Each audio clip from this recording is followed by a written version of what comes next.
23 जुलैला आरोपीला अटक झाली होती आणि मग सेशन्स कोर्टाने, पुणे सेशन्स कोर्टाने आणि JNFC कोर्टाने जामिनाचा अर्ज इथं फेटाळला होता आरोपीचा. त्यामार्फत मी ॲडव्होकेट आकाश कामटे, माझे सिनियर पुष्कर पाटील सर आणि ॲडव्होकेट कुलदीप निकम सर यांच्या मार्फत आपण बॉम्बे हायकोर्टमध्ये जामीन दाखल केलेला, जामिनाचा अर्ज. योग्य तो युक्तिवाद करून बॉम्बे हायकोर्टाने साधारण 1 वर्षानंतर आरोपीला जामिनावर मुक्त केलेला आहे 25,000च्या PR बॉन्डवर.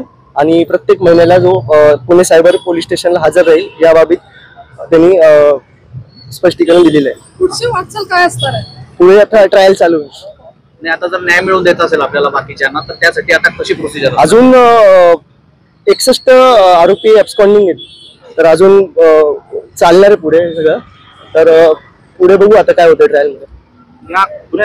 कोण वकील कार्यरत आहे? ॲडव्होकेट पुष्कर पाटील सर, मी ॲडव्होकेट आकाश कामटे आणि कुलदीप निकम सर वतीने हँडल करण्यात आली आहे. त्या केसचं नेमकं काय, म्हणजे तुम्ही सांगाल त्या केस बद्दल, कशा पद्धतीने ती आता ग्रो होते आणि न्याय मिळण्यासाठी कशी मदत होते? पुणे सायबर क्राईम सेलनी मार्च महिन्यामध्ये इझी पे ॲपचे डिरेक्टर आणि त्यांच्या कर्मचाऱ्यांमार्फत एक FIR दाखल करण्यात आली होती. त्याच्यामध्ये त्यांनी सांगितल्याप्रमाणे 3,52,00,000 रुपयाच्या एजंट लोकांनी काहीतरी गफलत केलेली आहे या संदर्भामध्ये त्यांनी गुन्हा दाखल केला होता. त्यांच्या अनुषंगाने 67 अकाउंट असे त्यांनी सांगितले होते, ज्या 67 अकाउंटच्या एजंट लोकांनी ती अमाऊंट जी काही आहे ती वेगवेगळ्या धारकांच्या खात्यांमध्ये टाकून त्याचं कमिशन इझी पे ॲपला न देता स्वतःच्या फायद्यासाठी अज्ञात इस्मांच्या अकाउंटवरती टाकून ते पैसे विड्रॉ करून स्वतःच्या फायद्यासाठी ती वापरली होती. त्याच्यानंतर त्या अनुषंगाने यातील काही आरोपी हे नोव्हेंबर महिन्यामध्ये आणि सप्टेंबर महिन्यामध्ये त्यांना अटक करण्यात आली. डिसेंबर महिन्यामध्ये त्यांच्या विरुद्ध चार्जशीट दाखल करण्यात आली. त्यातील काही लोकांना बेल देण्यात आला होता ज्यांच्या अकाउंटवरती ट्रान्झॅक्शन डायरेक्ट स्पष्टपणे दिसत नव्हत्या. परंतु याच्यामध्ये काही लोक असे होते ज्यांच्या अकाउंटवरती 24, 30, 35 अशा लाखाचे ट्रान्झॅक्शन झालेले आहेत.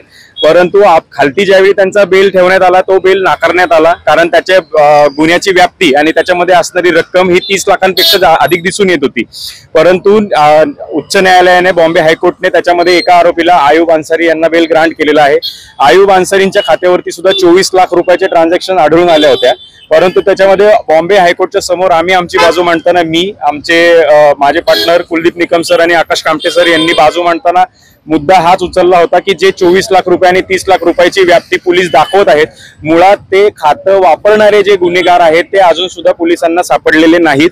मुळात आम्ही सुरुवातीपासून सांगताना हेच सांगितलेलं आहे की ह्यातील जे एजंट आहेत आणि जे रजिस्टर्ड एजंट आहेत त्या एजंट लोकांनी गावाच्या भागामध्ये वेस्ट बेंगॉल, बिहार या ठिकाणी राहणाऱ्या काही लोकांना ज्यांना उत्पन्न नाहीये त्या लोकांना आमिष दाखवून तुमचं आम्हाला खातं वापरायला द्या, तुम्हाला आम्ही 10,000 12,000 रुपये महिना देऊ असं सांगून त्यांच्याकडून त्यांचं खातं वापरण्याला सुरुवात केली. आणि ते खातं वापरण्यामध्ये त्यांच्या खात्यावरनं काय ट्रान्झॅक्शन होतात हे त्यांना न सांगता त्यांच्या खात्याचा वापर त्यांनी कुठल्या गुन्ह्यासाठी केला याची सुद्धा कल्पना आता याच्यामध्ये पकडलेल्या गुन्हेगारांना नाहीये. त्यामुळे त्यांना गुन्हेगार म्हणता येणार नाही.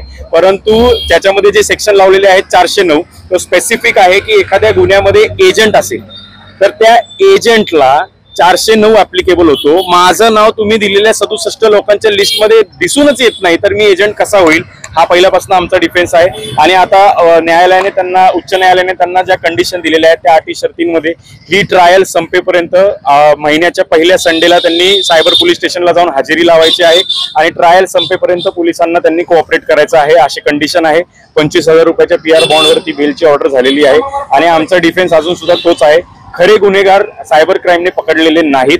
ज्या लोकांना आमिष दाखवून त्यांची खाती वापरलेली आहेत त्या लोकांना पोलिसांनी पकडलेले आहे. त्यामुळे लवकर ह्याच्यामध्ये ट्रायल संपेल असं सांगता येणार. याच्यामध्ये जे 67 एजंट लोकांची नावं लिहिलेली आहेत त्या लोकांचा समावेश आहे. ज्या लोकांचे खात्यावरती आणि एजंट जे इझी पेचे नाहीत त्यांचा कुठलाही या गुन्ह्याशी संबंध नाही. सायबर खातं योग्य कारवाई करत नाही किंवा योग्य शोध घेत नाही असं तुमचं म्हणणं आहे? योग्य असं म्हणता येणार नाही. सायबर क्राईमनी आता फक्त कागदोपत्री ज्यांच्या खात्यावरनं गेलेले त्या लोकांना आरोपी केलेले, पण मुळात जे खरेच एजंट आहेत ते एजंटच मुळात आहेत का हे काम सायबर क्राईम करत नाहीये. आणि त्याच्यामध्ये जे कंपनीने 67 लोकांची यादी दिली तर हे बघा इझी पे ऍपच्या स्वतःच्या ब्रोशरवर लिहिलेलं आहे की एखाद्या KYC जर का एखाद्या व्यक्तीने दिला तर तो KYC व्हेरीफाय करूनच त्याला तुम्ही एजंट बनवता. म्हणजे तुम्ही एखाद्या व्यक्तीला एजंट कोड तुम्ही बॅकग्राऊंड व्हेरिफिकेशन करण्याची जबाबदारी ही तुमची आहे. तुम्ही अशा लोकांना आरोपी करतायत ज्यांची फक्त खाती वापरण्यात आली, आणि हा सायबर क्राईमचा गुन्हा आहे, याच्यामध्ये एंड युजरच क्रिमिनल आहे असं कसं सांगता येईल? आता खरंही म्हणजे खूप मोठी केस आहे असं आपल्याला म्हणता येईल, आणि अशी केस भविष्यामध्ये घडू नये यासाठी नागरिकांनी काय खबरदारी घेतली पाहिजे हे थोडक्यामध्ये आम्हाला कुठल्याही अज्ञात इस्माने तुमचं खातं वापरायचं आहे म्हणून तुम्हाला मी महिन्याला पैसे देतो ह्या आमिषाला बळी पडू नका.